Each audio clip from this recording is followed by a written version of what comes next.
So you're here to talk about NGINX Ingress integration and perhaps even Memcached deployment? Well, that's exactly what we're going to be talking about today. So let's get going. Hi, I'm Michael from Pixeesoft. Welcome to our daily stand-up. And if we're just meeting on this channel, we talk about software development, agile, and pretty much everything in between. So if you like what you're hearing right now, subscribe if you want to be part of this conversation in the future as well. Anyway, let's get going with our daily stand-up. And so for that, I'm going to prepare the usual suspect, our Scrum board. And maybe let's address a few things. Maybe what happened yesterday. Yesterday we talked about integrating our existing Python service, the Dataeater, with the existing deployed solution. What it is, it's a Python component that communicates via certain layers. And that is a key point for what we did yesterday and partly today as well, which is the integration with the other services. And first of all, I noticed that in fact, to get the Eater up and running, I actually needed a Memcached service. And for that, I needed to deploy it in Google Cloud. Well, thank goodness that there is a really easy way how to get it up and running. There's just one Docker container and you spin it up. It opens the port 11211, easily deployed, and it's up and running. I actually thought this would be way harder to deploy, but it's actually quite easy. And you can even define that you want it in your VPC, in your private cluster. You want it behind a firewall and basically what's called demilitarized zone where no one can enter. It's basically just your application. And that's exactly what I did. It's on a private IP sector and no one can get in there, only our applications. So reachable only in VPC and reachable on internal URL. You can even define that in the Google Cloud Console. And that is super easy. It's just basically click and click. There is one thing that might be an issue for the future.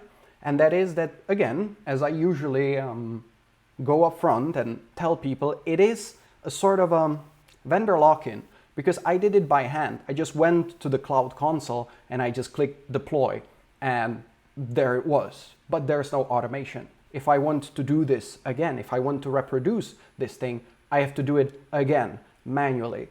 But I think it's solvable just by simply writing a Terraform recipe. So I'm going to put it on the technical debt list and I'm going to address it in some future sprints so that we know about it, so that it can be solved and the application can remain portable.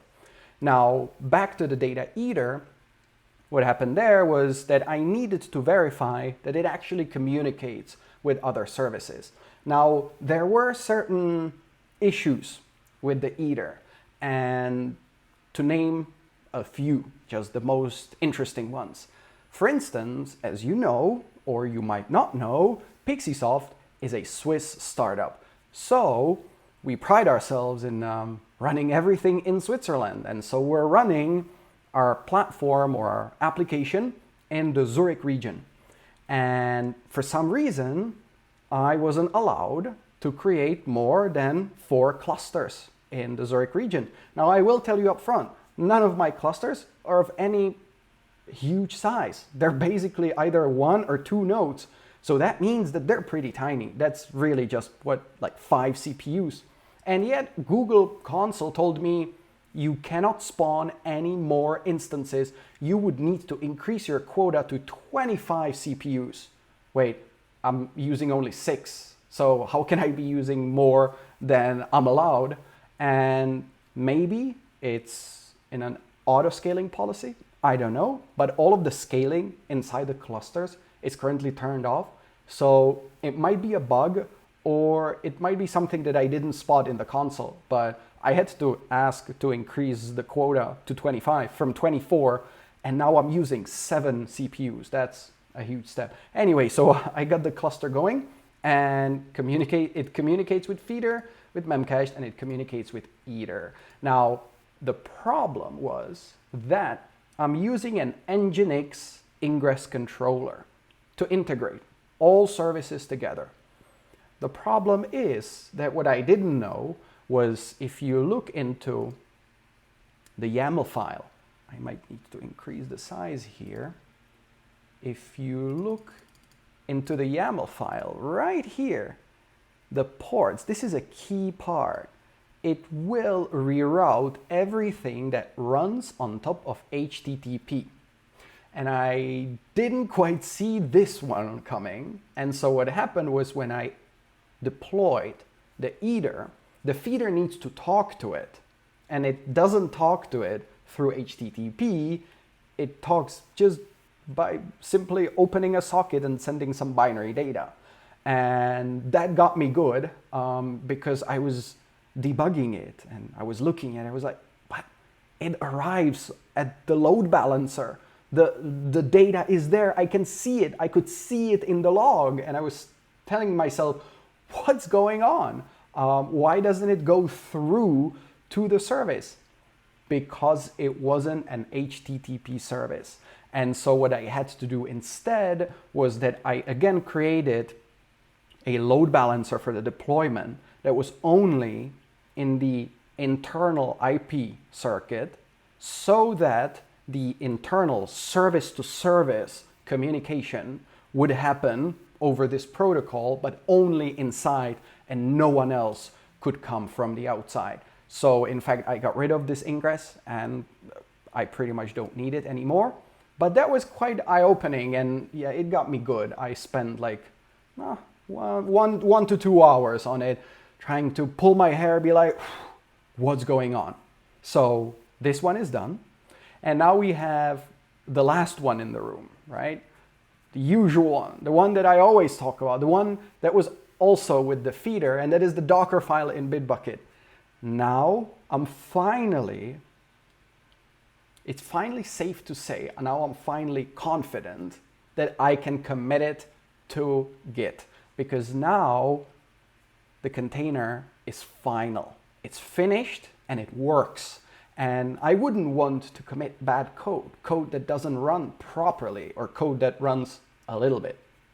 So now I'm confident that this is done and I will be able to safely commit it and close this issue, but not before I'm done. And so that leads us to what else is there to be done? Well, there are these two services, Swift Object Storage and MongoDB, that need to be deployed that I planned for the sprint. However, there are these new tasks that have spawned out, and I wasted quite a lot of time in debugging. So I don't think that these two tasks will be done in this sprint. So I'll actually just put it back again, but that's all for the sprint planning and perhaps the review as well. But mainly for the planning to move it back if it doesn't get done. Because there are other services that depend on this, and equally this depends on other services. So I don't think that these two issues will be addressed in this very sprint. So you might be asking, so what will you be doing now? Why are we having this stand-up? Well, I mainly have to clean up after myself. I've created quite a lot of mess and the code needs to be just polished. There were some changes in the API services as well, because I needed to put in the Memcached IP address and the internal URL. I needed to change little things here and there. And now just my tools are all over the place. So I need to clean up after myself. And then, because it's the last day, I need to plan for the sprint review that we will be having together as usual. So that will be the main aim. And as usual, brief and to the point, I'll end it right here. Just to remind you, everything we talk about written in a text form, you can find it on our blog, pixeesoft.blog. Go check it out. And I think that's pretty much it. If you have any questions, post them below. Or if you have any comments with regards to Memcached or NGINX, I'm happy to hear it. So comment below and I'll come back to you whenever possible. All right, I think that's about it. I have some work to go back to, and I won't see you on our next stand-up. I'll see you on our next sprint review. So catch you later.